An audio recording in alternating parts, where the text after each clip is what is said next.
Welcome to Banyen Books, Branches of Wisdom, celebrating the joy of bright ideas and heartful lifelong learning.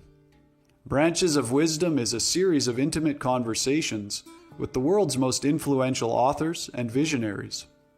We explore spirituality and the human mind, ecology and culture. Most episodes are recorded with a live audience. You can join our live events and submit questions to your favorite guests. Check out our upcoming schedule at banyen.com. Since 1970, Banyen Books has been a rich oasis at the crossroads of wisdom and philosophy, offering resources for humanity's evolving paths. We're a locally owned, independent bookstore in the heart of Vancouver's Kitsilano neighborhood. Visit us in person or shop online at banyen.com. Please subscribe, follow, like, and leave your reviews for the podcast. And now, enjoy.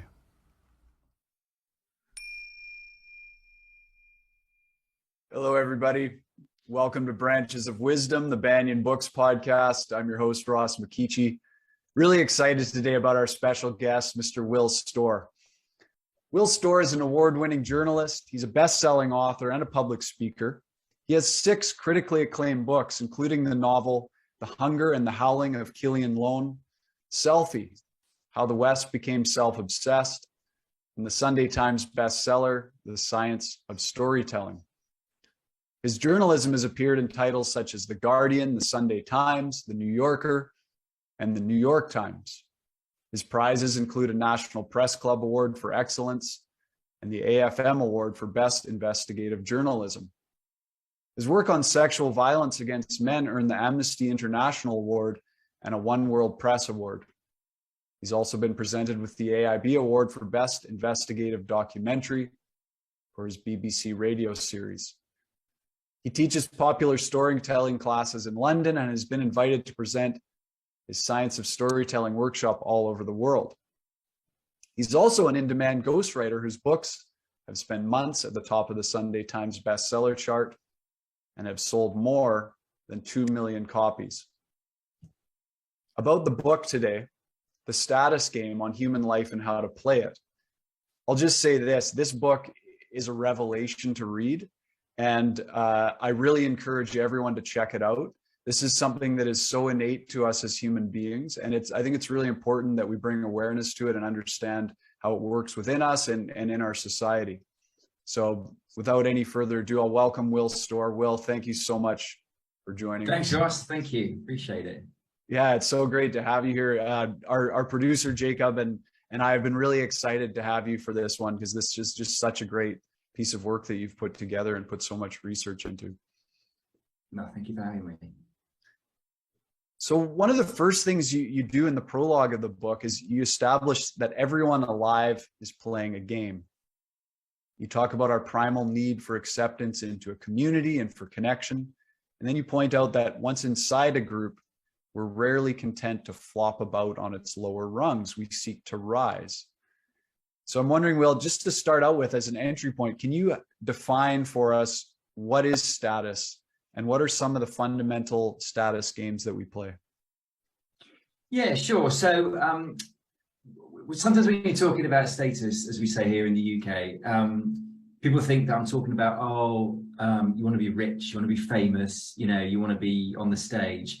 It does mean those things a little bit, but that's not really what it means. It's simply the feeling that we are valued. So it's not the feeling that we are loved. Being loved, being accepted into a community, feeling belongingness. That's a separate suite of emotions. That's a separate drive. The feeling of I'm talking about, as I say, the feeling of being valued, the feeling that other people look at us and see that's a valuable person. That person has value. So part of what we do with our lives is we play what I call these status games. We join groups, we to satisfy our belongingness. And as you said in your introduction, once we're in those groups, we're not usually happy being considered likable but useless. Oh, he's a nice guy, but he's rubbish. Nobody wants that. It's kind of a human universal. We want to be seen as good. Even even on the level of, being a mother or a father, it's not that people want to be mums and dads. It's they want to be good mums and good dads. They want to be above average. So their children say, you're a great mum, a great dad. That great and that good, that's where the status comes in. And so, if you think about the human tribes that we evolved in, hunter-gatherer groups, research shows that even in pre-modern groups, the more status that you earn in the group, the more you're valued, the better everything else gets. The more food you get, the safer your sleeping sites. So it's a kind of basic rule of the human brain knows, and it's true in every group that you can imagine, whether it's a religious group, the company that you work for, a football team. The higher your status, the better everything else gets. Right. Now, there were some studies that you quote where people would even choose higher status over more money. Is that the case across the board? Like, status is more important to us than money? Yeah, it is. Yeah, I mean, so if you think about it, the brain hasn't evolved to crave money. The brain, because money hasn't been around for long enough, but the status has been around since before we were human. Animals play status games in different ways, mostly than humans, but they do. And so we've evolved to crave money. But what humans are incredibly imaginative creatures, and we can basically use anything to play status games with. And one of those things, of course, a major one is money. But really, what money, once we've got enough money to survive, once our literal survival for ourselves and our children is an issue, everything else is just kind of status and what we're spending that money on. So it's status that really is, driving all that stuff. I was surprised to find during my research that even Adam Smith, the father of capitalism, in his writings, said that what drove money what drove people and what made people ambitious wasn't money. It was actually their esteem, as he called it, the esteem of his fellows. So even Adam Smith kind of knew that. And studies bear this out. There's one that I talk about in the book where they asked 1,500 British workers whether they would prefer a pay rise or an improved, a more statusful job title. Finding clerks, they get data storage, officers or something, and most of them would choose the extra status over the money. Right. Okay. So that covers just how important status or status is to us. And in the book, you say that it's an ultimate rather than a proximate drive. Can you just clarify what that means? Yeah. So psychologists differentiate between things that drive us, and so your proximate drive is the kind of, if you just say to somebody, why did you do that thing that you're doing? The proximate drive is going to be the thing that comes out of their mouth. So why did you just eat that pizza? I love pizza. Pizza's delicious. That's the proximate drive. But the ultimate drive is that you've got all these, very powerful drives for appetite, for carbohydrates and sugars that are about survival. So you don't say, why did you eat that pizza? To survive. But so survival is the ultimate drive. And that becomes very important when you think about status, because status is one of those ultimate drivers. It's one of those basic things, rules that the human brain knows subconsciously. Go for status. But when we go for status, when you say to people, why did you write that book? Why do you play in that weekend football team? Why do you paint? They very rarely say because of status. They say, oh, because I love art and all that kind of stuff. So the important thing to know about ultimate and proximate drives is it's not that one's true and one's false. They're both true. It's just that why have we evolved to love art, and why have we evolved? Well, part of the reason is because it's a path to status. Right. So it's just getting to the deeper essence. Yeah. Right. Okay. Yeah. The deep subconscious evolved cause. Yeah. Right. Maybe you can just for our audience know, I think it's important for us to get a foundational understanding of how this operates in us as human beings, and then we can get into some of the real nuances and how it's playing out in society. I think maybe the last question in that line of thought for me would be, can you explain a little bit about the way our brains take in reality and make meaning out of symbols that we then attach value to and create status or status. Yeah, so psychologists talk about, and neuroscientists talk about this, what they call the status detection system. And so our brains are, mostly out of our conscious awareness, constantly assessing where we sit in the status games that we're playing, how much status is being afforded to us. So one of the big things to understand about status is it's given to us by other people. So we can't, if you go into a room and say, I'm a very important person, people will generally laugh at you.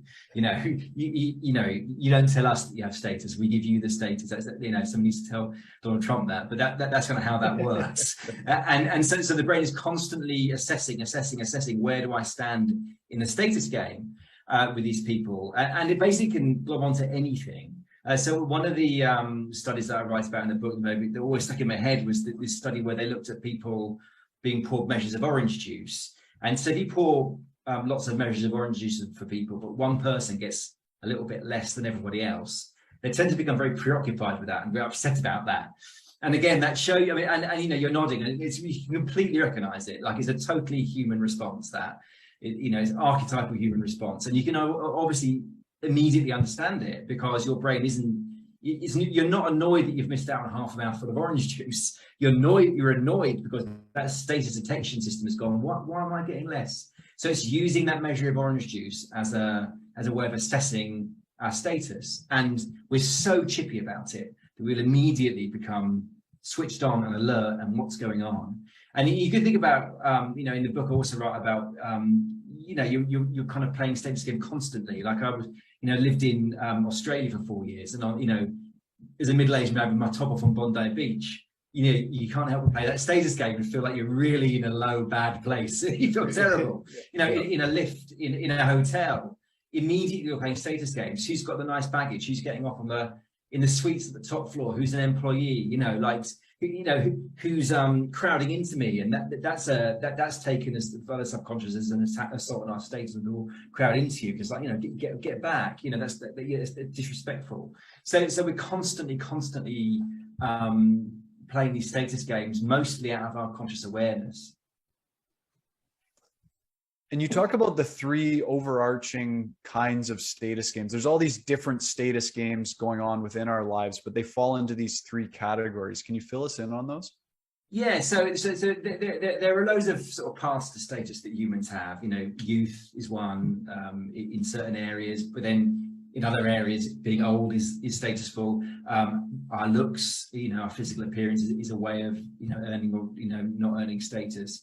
But the three main kinds of game that we play there's dominance, virtue, and success.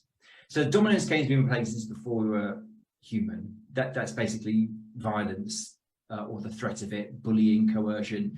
Whenever people force you to attend to them in status with aggression or the threat of aggression, or the threat of ridicule, the threat of ostracization, they're playing a dominance game. So that's what we've been doing since before we were animals. But human beings are characterized by these other games, which are kind of known as prestige games. We also play games not with our physical bodies, but with our reputation. And so there are two ways of earning status in human groups. There's virtue, and so virtue is all about following rules, knowing rules, enforcing rules, believing the beliefs of your group. You can see the Pope as a kind of global virtue game superstar. The Pope is a celebrity. Michelle Obama is a celebrity. She's seen as this virtuous person. Mother Teresa. These are kind of superstars of the virtue games. But there's also success games. Competence. So back when we were evolving, you learn status if you were good at following the rules and good at knowing all the stories of the tribe and so on. But you'd also earn status if you were good at stuff, a good hunter, a good honey finder, a good tuber finder, good sorcerer, a good storyteller. So those are the three ways that we were earning status 10,000 years ago. And the three ways we earn status today. If you look on social media, you'll see it all happening: dominance games, virtue games, and success games. That's basically 99.9% of social media are people playing those three games. What happens when, if we're as the quote unquote lowest point, completely unconscious of our pursuit of status? And then as we make it more conscious, we become more aware and accepting that that's part of us as a human being. Do you have an idea of how that shifts us as human beings and the communities that we're in? Well, I think we become consciously aware of it when our status is challenged, as I say, when we get that less orange juice, when someone crowds into us at the lift, your brain is drawing your attention to this thing, and you feel the emotion, and emotions are there to kind of motivate us to act. But also, of course, when you do have some sort of victory, one of the great things about humans and human groups is that in functional games, in functional groups, if you're working for an organization that is a good organization and not a toxic one, you can be on the lowest rungs of the ladder in a meeting and make a great contribution, and everybody goes, "Oh, that's amazing, brilliant, love it," and you can leave that meeting even though you're down there and the CEO is up there feeling like you're on top of the world. Everybody else can think of that of you too. So that's the other time when it becomes conscious, when we make a great contribution, when other people treat us as if we are of value. We feel great, we feel fantastic. So I think when we are experiencing significant wins and losses, that those are the times when we become really conscious of it. How about for you, I don't know, how long did you spend researching and writing this book? It was a number of years, I assume. About 4 years, yeah. About 4 years. So how about for you, as you did your research and went through this process and became more and more aware of how it's playing out in our society and in yourself, did it change your own relationship to your pursuit of status? Yeah, it definitely did. I think it's one of those things that, I think when unconscious things are made conscious, it's always really valuable. It's always really helpful because you get so much more understanding about yourself. You get so much more understanding about why you're behaving, how you're behaving. So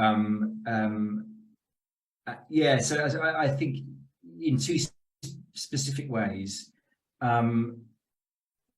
One is that when I have conflicts with people now, I'm able to take it less seriously, because even though I still feel the emotions, you can't not play the status game. It's in our wiring. It's completely embedded in us. I can have that kind of almost meditative effect of standing aside from the feelings and going, it's just, it's just status. It's just status. It's okay. You'll feel fine in a couple of days. It's, and that sense that I know now that I'll feel fine if as soon as I have another win, as soon as somebody else makes me feel good about themselves, I'll feel totally fine again. So that's been interesting to observe, and it makes you feel a bit more stable, because I understand what these emotions are doing now. And the other thing is that I suppose the other big change it's had is understanding that the most healthy, happy people play multiple status games. I think that's been really important to me.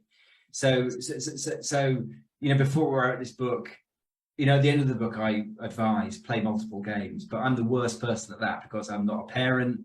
I don't do anything. I sit in my office and I write, and that's what I do. That's my whole life.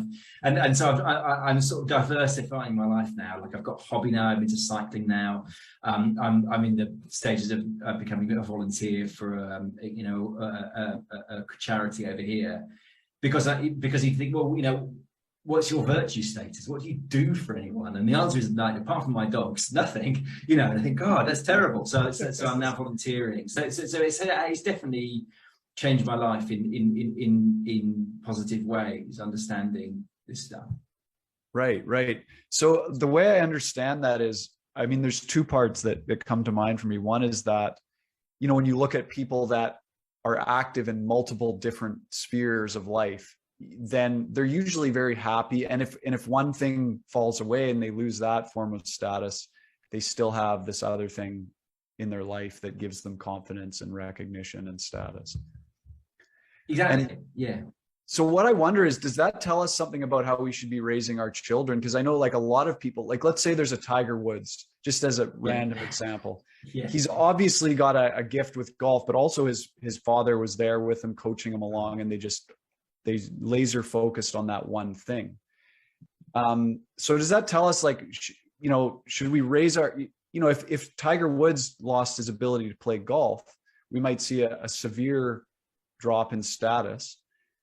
But if he, had many other skills and areas that he was involved with, so I'm wondering should we raise our kids in a way that they're multifaceted individuals? Is that kind of a... Yeah. So I think that Tiger Woods is probably not the best example, because right. I think there's an argument that if you realize your child is a genius, then you should do everything to encourage them to pursue that genius, because they could change the world, and they could have an incredible life. And yes, there are risks in that. So when that thing is taken away from them, as it inevitably will at some point, either if it's a physical thing, they'll just become less good.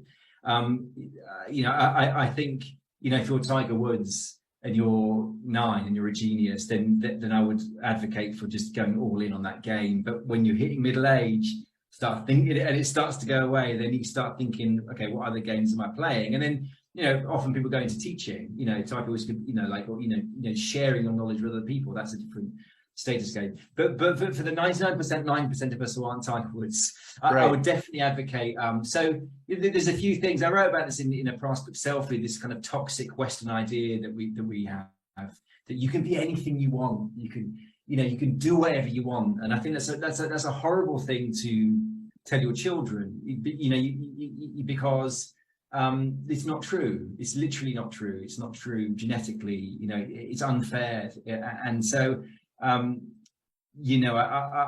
think the trick is to get our children, is to find where that little niche in the world is, where they can be, somewhat useful and somewhat good, and that's often following the things that they love and enjoy. And don't worry too much if the thing they love and enjoy isn't going to make them a millionaire, because that's not what's important. The important things that they get out of bed in the morning and do whatever they're going to do, and they feel of value. They're going to go and work with some people or interact with some people that think they're an above average person doing this thing. That's the important thing. And I also think, the big lesson for me is that, don't just pursue one kind of a game. I think, the big gap in my life was virtue, not, especially not being a parent where you are giving so much of yourself as a parent. And so I think healthy people psychologically, are able to have virtue forms of status and competence forms of status. They're playing virtue games and success games. They're both able and good, I suppose, is another way of looking at it. Right. Okay. Thank you.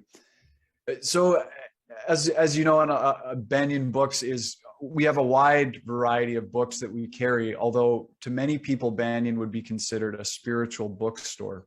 So I definitely wanted to ask you about, meditation and spirituality and how the status game plays into those kinds of communities. Maybe I can share a quote from the book, because I think this is a really interesting one for myself personally, and for anybody who is on a spiritual path or practices meditation, or looking towards ideas of transcendence. So this is what you write regarding meditation. A study of around 3,700 who'd practiced specifically to, quote unquote, reduce attachment to the personal self and ego needs, such as social approval and success, found they scored highly in measures of, quote unquote, spiritual superiority, agreeing with statements such as, I am more in touch with my senses than most others. Because of my background and experiences, I'm more in touch with my body than other people. And the world would be a better place if others too had the insights that I have now. And the study leader, Professor Roos Vonk, found the self-views they developed were, quote unquote, the exact opposite of enlightenment. Wow. Yeah.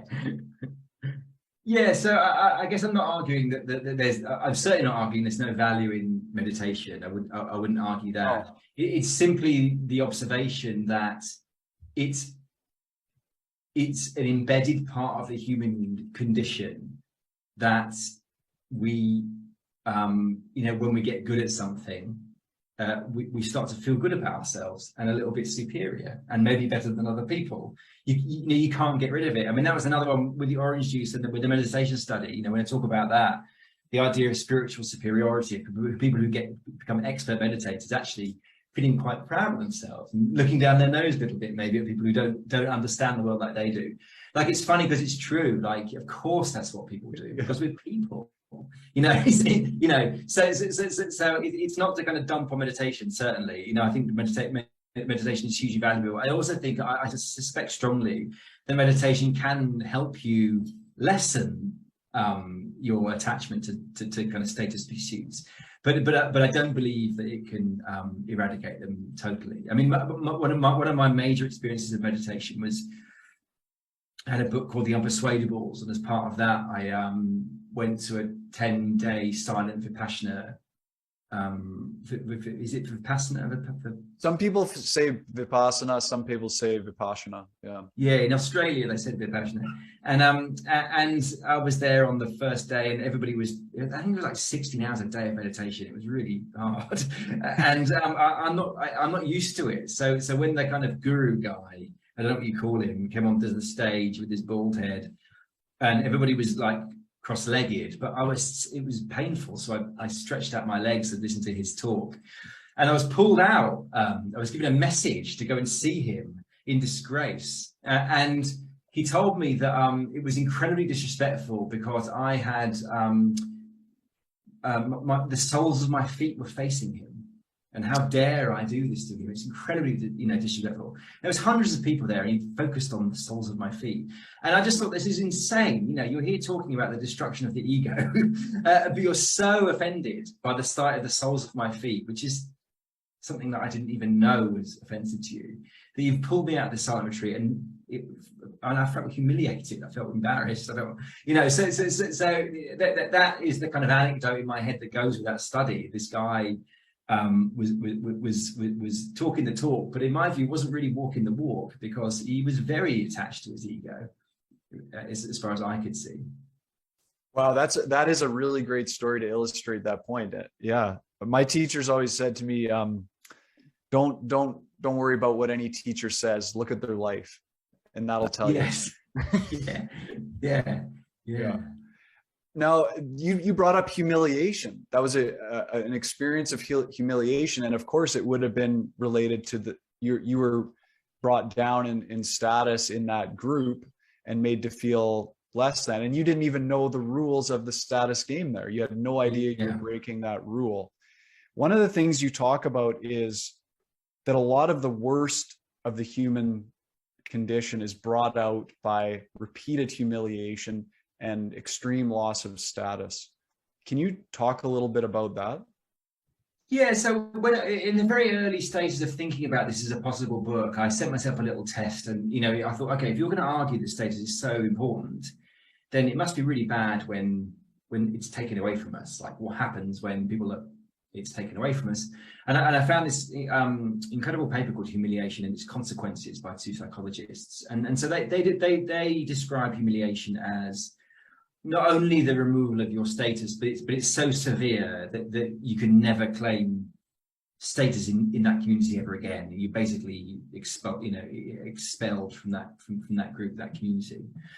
And when I looked into kind of the effects of accumulation in that paper and elsewhere, basically just name the very, very, very worst of the human condition, and you will find humiliation slithering about there.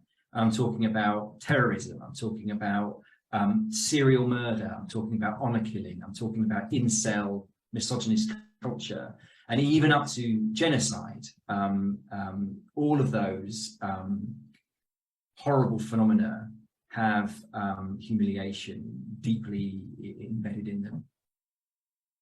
One of there's a statement in the book that I really wanted to take some time with you to unpack a little bit.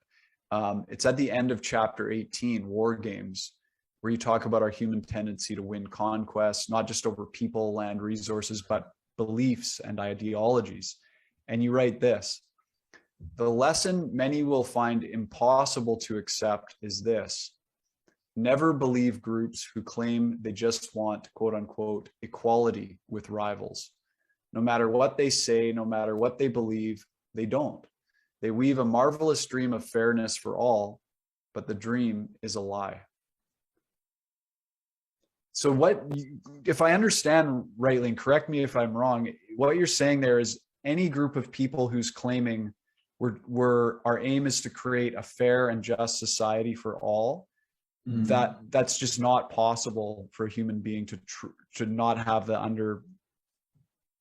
Or am I taking it too far? No, that's correct. I mean, you're actually the first person to ask me about that status. That sentence was interesting because when I wrote it, I thought, when I originally wrote it, it was like never believe people, and I thought, well, it might be true, but I'm going to change it to groups. But so it's like it's true. I mean, I think I talk about some Nicholas Christakis work in the preceding paragraph, which talks about the lab studies which show that people just want to win, and they want their groups to win. And for him, he's a big social psychologist, so that's more of a depressing finding about the human condition than the fact that we are naturally kind of xenophobic. It's just awful.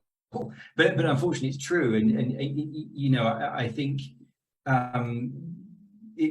wherever you look in human history, you never find a group that becomes preeminent and becomes top of the tree and go, okay, now we're in power. We want to, you know, genuinely share it. We don't want to be in charge. We don't want to have all the status. We want to share the status. It just doesn't happen. And I think the most obvious, if perhaps controversial way that it's manifesting, certainly in the UK at the moment, is in, you know, the incredible and, you know, wonderful success of the feminist project since the part of the 1900s, I suppose, since the suffragette movement. I mean, it's been incredibly successful, and now we see, you know, women in extraordinary positions everywhere. Not that I'm saying for a second that women don't still have unique and terrible obstacles to success, but so do, you know, increasingly men and boys, and but you very rarely see feminists. You do sometimes, but you very rarely see feminists arguing, saying, well, hang on a minute, boys are falling behind in education now. Boys are falling behind in university. You know, three quarters of suicide, people who kill themselves are male. Like you just don't see them making these arguments. And that's not to attack feminists at all. It's simply to say that they're just human, and they're doing that human thing of they've got their group, they've got their status game, and they want status for their group. And so yeah, and I think history bears this out, psychology bears this out. It's an unpleasant reality. The reason I changed it in the last minute from people to groups is because I'm not sure that, I mean, perhaps there are individuals that you could point to in the world who genuinely want equality for all, but I'm talking specifically, I think, about when you look at the groupishness. When we operate in groups tend to want to win. Yeah, that makes perfect sense. It really does. Now, what I think it would be nice to kind of understand where our Western mainstream society is at today, and kind of the status games that we're playing, and how that's playing into some of the struggles and challenges. You get into this in the book in depth. Chapter 25 is called The Neoliberal Self, where you kind of shed some light on how we've got to where we are. Can you shed a bit of light on the status games we're presently playing and how we got here? Yeah, sure. So that chapter is kind of a very small and kind of brief. It basically is the argument I'm making about a previous book, Selfie, but I'm kind of showing how it works from the status point of view. And it's basically saying that we are we have been in a phase of massively heightened individualism. So in the West, compared to in the East, we're individualists. So we see the individual human being as the kind of locus of change, as the locus of importance. And, you know, that's both good and bad. It's good because human rights comes out of the value of the individual. It's bad because we are a bit self-obsessed and a bit narcissistic in in the West compared to other cultures. And then what happened in the 80s was that before the 80s, sort of between the post-war era and the end of the 70s, was a surprisingly collective time in the West. So it amazed me when I found out that in the US the top rate of tax was 90%. That it's just incredible. That's the golden age that Donald Trump wanted to take America back to, although I don't think he realised it. We're very, it was full of collective projects, state building projects over here in the UK with the NHS and the welfare state and the New Deal in America. But it all started going wrong in the 70s, and so Thatcher and Reagan hit upon this idea of neoliberalism. And in effect, what neoliberalism is it's a kind of headfirst charge into greater individualism. It's basically, we're going to create competition wherever we can. So we're going to get rid of as much of the social safety net as we can get away with. We're going to privatize all the industry. We want competition. And the amazing thing about that is that, in the book I write a lot about, we become the games that we play. The brain detects the rules by which we have to get along and get ahead. And we change, we kind of morph and mold ourselves to those rules and become those kinds of people.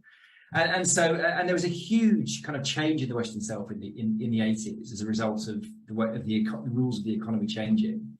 As I write in the book, we went from fuck the man, hippies, anti-materialistic, in 65 to greed is good, bragging our red braces in Wall Street. 20 years later, complete reversal in the cultural self. And I know that's a generality, but when you talk about cultural changes, it's always generalities. I think what's happened is that kind of social media has accelerated this kind of self-obsessed kind of Western self. And I think the 80s, the 90s, and the early 2000s, we really saw the preeminence of success games. The West was a success game culture. That's all through my lifetime. It's been, the fancy car, the fancy clothes, and my analysis of what happened, of what's been going on since 2008, is that we've had the financial crisis. We've had a new and unpleasant world for millennials and Gen Zs, in which they're finding it harder and harder and harder to get that success-based status. We have a generation of children who are going to be the first generation is going to be less wealthy than their parents. We have student debt. It's impossible for them to get on the housing ladder. Life is tough. The status game is harder for Gen Zs and millennials than it was for Gen X and the boomers. So, and I think that's partly what explains these great cultural shifts we've seen since 2008, with, the rise of social justice consciousness. For me, that's because, especially for graduates, for for wealthy kind of privileged people, success status is harder to come by than ever. So you go to virtue status, and again, that's great for lots of reasons. It also has lots of negative effects. I think virtue games can be quite aggressive, that can be quite hostile. But I think that's at least part of the reason why we've seen some of the cultural changes that we've seen since the global financial crisis. Talk about the new left and the new right, and the polarization that we're seeing politically and in the media. And I'm just going to share a quote that leads to a question. You write, the trouble is the new left and new right tend to see everyone who's not for them as the enemy. And so the political center, where the majority live, finds itself under attack from both sides, leaving many feeling alienated, baffled, angry, and afraid as the world churns around them. That describes to a T my experience and most of the people I know, like what reality is like on the ground level, on the street, day to day with the people you speak to, versus the polarization we see in politics and in the media. And in the book, you say they're playing the virtue game, and you just mentioned that.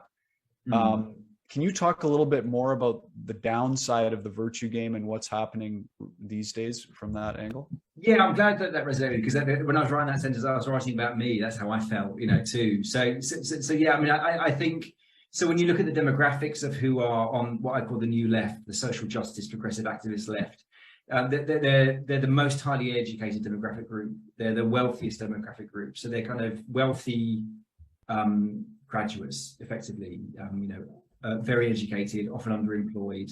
So that's the new left.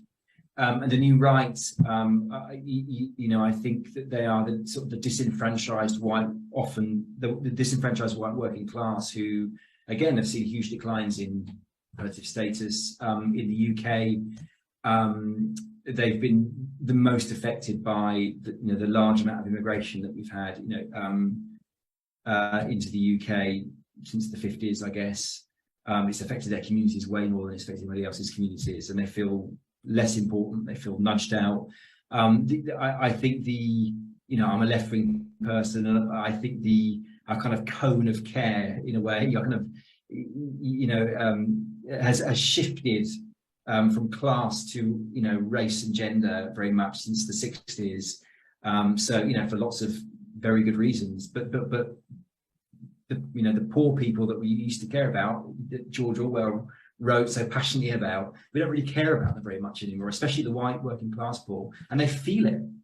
They feel marginalized and insulted by the culture at large. So I think that's what you've got. You've got these two warring teams, essentially. You've got the white working class who feel a reduction in status. You've got the new left, young, wealthy, highly educated, but finding it harder than their parents did, also feeling a reduction in status, and they're kind of going at it.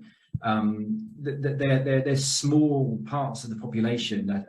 I'm not sure what the figures are in Canada, but the progressive activist left, it's 13% of the UK population, is 8% of the US population, or it might be the other way around. So even though they're a small part of the actual population, they make more total contributions to social media than everybody else combined. So if you go online, you feel that they're the majority, but they're actually a kind of narrow sliver of the very angry sliver of the population. So I think that's what's going on. You're seeing these two groups, two demographics who feel, I would argue both correctly, that they've suffered a reduction in status over the new left over the since the financial crisis, the new right since for much longer. But it's certainly globalization. The kind of globalization era has affected them the most, and they're basically, when you talk about the culture wars, those are the two sides that are at war. But everybody else, of course, feels very much in the thick of it, and sort of caught in the crossfire. Yeah, thank you for that. And that's where I've found myself, and I know most people that I associate with day to day feel the same way. There's some really nice questions from the live audience here. Will, is it okay if we get to some of those? Of course, yeah, very happy to. All right, okay. So there's a question here from Valerie, and I saw another, just as a caveat before I introduce this question, I saw another interview where there's a question around status and how the different genders relate to it. And I know you said I'm very careful about how I deal with those kinds of questions, but I think I'd love to hear what you have to say. So Valerie says, are there differences in sex considered regarding status, violence, dominance, strategizing, etc., in terms of the way or manner? I think she means in terms of the way or manner that they approach status. Yes. So men are much more violent. Obviously, it does go without saying. Wherever you go in the world, you look in prisons. The violent people it's men. And so, but violence is a way of playing dominance games. So that's a big difference. Psychologists talk about female aggression being much more kind of groupish. So when you look at aggression in children, again, big generality, but young boys in playgrounds punch each other, but girls form groups and ostracize and bully and call names. So those are the that's how kind of aggression works on the gender level. But of course, again, it's a huge generalization. Women also are violent. Men also do ostracization and bullying and name calling and all that stuff. But that's a kind of generality. So the dominance games are very different. And as you know, in the book, there's a chapter where I say I call the world's most lethal people. They're male, they're grandiose, and they're humiliated. Like if you get a man who's who's a bit narcissistic and full of himself, and you humiliate him, you've got an extremely dangerous individual there. So I think certainly men are a lot more dangerous. In terms of violence, again, it really goes without saying that. But I think perhaps more interesting is that I think whenever you talk about gender, you've got to be very careful. So I wanted to pick the most robust findings I could find, the ones that have essentially become inarguable in the sciences. And one of those findings is that the difference in interest between the genders, and you find this all around the world. It's a large effect, and it's consistent. So it's probably unlikely to be cultural because it's cross-cultural. So it's probably likely to be some genetic component here. But generally speaking, women are more interested in people and men are more interested in things. So that means that if you get 50 men and 50 women and say, okay, everybody who's interested in trucks, step forward. It's very likely that wherever you go in the world, more men than women are going to, step forward. I was out on my bike the other day and in a field, there was a model aeroplane club. And I looked at the model aeroplane club and every single one was all men. It's all men, and it was completely predictable that it was all men. So you just predict that. So that's interesting. And of course, you can debate on people debate whether that's partly cultural, whether women are just raised to believe they can't be interested in X, Y, and Z, or if it's genetic. My view is it's probably a bit of both. But what that means is that the gender difference in status of games is always going to be different. So what that means is that if you're in the tractor industry, you're probably going to be male dominated, and you're probably going to have a surfeit of male leaders. And that's not a result of patriarchy or sexism. That's a result of just ordinary differences between male and female interests. Likewise, if you go into a school system, you might find, more women than men in leadership positions. Certainly in psychology, which is about people. There's loads of absolutely fantastic, brilliant senior, female psychologists. So yeah, I think that's the other major difference in terms of gender in the status games is this basic fundamental difference in interests translates into a difference in the gender balance of the various games that you see playing out there in the world. Thanks, and thanks, Valerie, for the question. Now, there's an interesting one here from Tanya, who says, I've heard it said that the fear at the core of each human comes down to death. How would you say the fear of loss of status and the fear of death are related to each other or not? Well, that is a good question. I mean, I'm not sure if it's the same thing, but there was a theory that was going around in a while called terror management theory, which was the idea that basically everything that motivated us in life was the fear of death. And that hasn't fared very well in terms of it being proven to be true. I think it's generally accepted that it's not correct now, that theory. Obviously, I would say this, but I think status is a much greater motivator. I don't think we really think about our deaths very much. I think, part of the wonder of humans is that we have, that we are able to distract ourselves quite nicely from thinking about death unless it becomes very pertinent to us. I guess one of the things that it did make me realize when I was writing the book was that how closely our identities come out of the status games that we play. We really become the games that we play. I am a writer. That's what I do. That's how I earn my status. That's also who I am as a person. That's my kind of psyche. And I think that if that was taken away from me for whatever reason, if my reputation was destroyed on social media, for example, that's a kind of a death. I think reputational death. I think we underestimate how absolutely agonizing it is for people to lose their reputations. I think it's a kind of a death, and I think when people's reputations are taken away from them unfairly, it sounds melodramatic, but it's kind of a murder. It's a brutal attack, and I think that's why people often become suicidal when they experience sudden falls in status because actual physical death becomes less painful than the reputational death that they've suffered.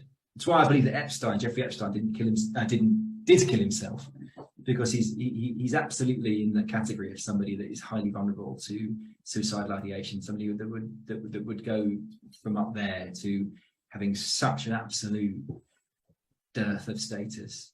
One of the most hated and reviled men in the world. Yeah, he's classic. Right.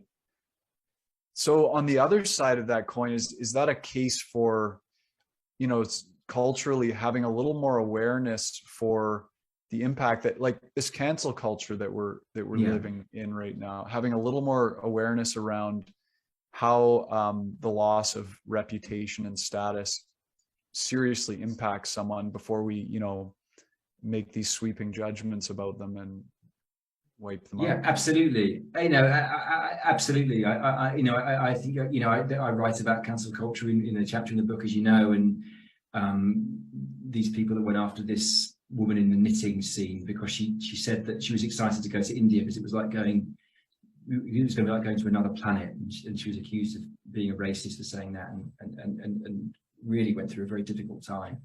And somebody that came in to defend her ended up being hospitalized because he had a nervous breakdown. I mean, it's terrible. So I think we should be much more aware of what we're doing if we're tempted, and it is tempting sometimes to kind of mob up and go after somebody that expresses views that we don't agree with. When you, as I say, when you take away people's identities like that, it's a kind of I mean, this is not my quote, but in the humiliation chapter, one of the humiliation researchers described humiliation as an annihilation of the self, and I think that's exactly right. I think when people take away that's the effort of our lives goes into our kind of status game identities. We day after day we put everything into them, and so to have it taken away, that's why people fall to pieces, because they have been taken psychologically. They have been taken to pieces. Yeah. There's a question here from Joy, and this is an interesting one because, well, I'll let you answer it. I'm curious to see where you'll go with it. She asks, how do we stop the game for ourselves on a personal level? I'm not sure that you can stop, because it's so deeply embedded into us. Even when we dream, it's often about status, like the classic dream of being naked in front of people. Like you can't stop it, but I think you can lessen its effect, by being aware of it. And as I've spoken about before, I think playing multiple games is really the key. And I also think it's also made me realize that sort of sudden huge rises in status that we might dream of, especially when we're young, are actually often really bad for you. And we know that anecdotally. We know that child stars often end in terrible, terrible straits. But I think a life of slow, steady accumulations of status is a much happier one than one that's doing this all the time. Much happier. And I certainly would take the slow, steady accumulation of status that ends up with that much status than the one that ends up is doing this all the time. And definitely, I think people are much happier who just have this constant and steady and regular sources of status in their lives. I think we've got time for one more audience question before we start wrapping up. I just want to remind everyone we're speaking with Will Storr about his newest book, The Status Game on Human Life and How to Play It. It's a really wonderful book. The release was a little bit delayed, I understand, but you can pre-order it at banyen.com. It'll be coming out in September. And I really encourage everyone to check it out. A big thanks to our live audience for being here and making these events what they are. And a big thanks to our producer, Jacob Steele, who's always there behind the scenes and who makes all of these events and interviews happen for everybody's benefit. So thanks, Jacob. Will, there's a neat question here from Marina that I'm interested in too. And it's, how does status play out in marriages and nuclear families? That's a good question. I don't address that in my book because really the status games happen it's about human social life. It's what we do outside of, it's the status games are like versions of tribe. So whenever we join a tribe, that's a status game. But that's not to say that status doesn't happen in family life. Of course, it happens in marriages. Marriage is a constant doing up and down. Would you say power struggles? It's more really it's status struggles. It's how do we see ourselves? How do we see our partners? Who's on top? Who's down below? Anybody that's got brothers or sisters knows that that's a really interesting one, because there's this automatic assumption of status in terms of the oldest sibling is in charge. And I know I'm not the oldest sibling, but I have friends whose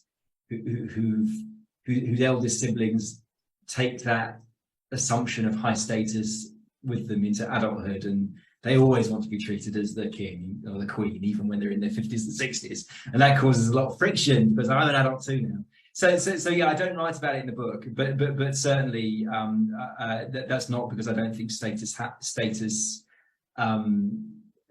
is involved in family life. It certainly is, but I just wanted to focus very much on the games that we play when we leave the home. And the other thing is, I do talk in the book about how we're raised changes how we play games. And there was a fascinating study, which I don't have time to talk about in any detail, in America, which looked at 3 different classes: working class, middle class, and up in East Side in New York, and the different ways that their parents raised their children to play status games. And also, what I thought was fascinating was adolescence. Adolescence is the time when we hit puberty, something very specific in our brain changes, which makes us care much more about our social reputation. So we start playing status games. And status is why teenagers are both at the same time obnoxious and risk-taking, and drive their cars too fast and often take drugs and alcohol, all that stuff to excess, but also incredibly easily embarrassed because it's about they're suddenly playing status games and they're suddenly highly sensitive to status. So when they're driving too fast and being crazy, that's status. But also when they're suddenly really embarrassed, that's also, it's the same thing. It's so they feel like they seem like opposite behaviors, but actually it's just all because their brains have suddenly started playing status games. And that's why when we hit, when children hit their teenage years, their peer groups become more influential over their behavior and their beliefs than their parents, because they've left the parental home now and their brains have changed such that they're now playing fully adult status games. Well, before we say goodbye, maybe you can just, summarize for us. We've talked, a bit about the negative impacts of the status game. What do you see as the best of humanity with the status? Yeah, we focused on the downers. Yeah, but it's also like it is the worst of humanity. I think is involved in status, but also it's the best. Like it definitely is. We have evolved to automatically award other people status when they do selfless, generous things. That's brilliant. No other animal does that. When we hear of somebody or someone in your life does something generous and selfless and virtuous, we go, "You're amazing. You're wonderful." We reward them with status. It's fantastic. We reward ourselves and we do something good. We don't even have to tell anybody that we feel this uplift in ourselves. We feel better. We feel, it's great. So that's a really amazing thing about status. But the other thing, which is really significant, is we have this automatic system for rewarding competence, for becoming good at stuff. So that's civilization. That's technology. That's modernity. You don't get that without that ultimate drive of status, without people wanting to feel like they're a really good scientist, a really good technologist, a really good designer of this, a really good designer of COVID vaccines. Without that ultimate drive that we all have of wanting to be really good at the thing that we do, you don't get any of this stuff. So without the status game, we're back in the animal world. Without the prestige games, we're back in the world of living in trees and ditches. So, as well as being the worst of humanity, it is definitely also the best of who we are. Will Storr, thank you so much for being with us today. It's really been a pleasure to speak to you, and I hope that we get to talk to you again sometime. Thanks, Ross. That was a great chat. Thank you. And thanks everybody for the questions. Thanks for joining us for Branches of Wisdom, a podcast of Banyen Books and Sound, Canada's spiritual and healing resource since 1970. Our podcast producer is Jacob Steele. The show is edited by Abdo Habani. And I'm your host, Ross McKeechee. Watch all our conversations on YouTube by searching for Banyen Books, or listen on your favorite podcast platform. Please subscribe, follow, like, and leave your reviews and comments. We love to hear from you. For all our live events, books, and more, visit us at banyen.com.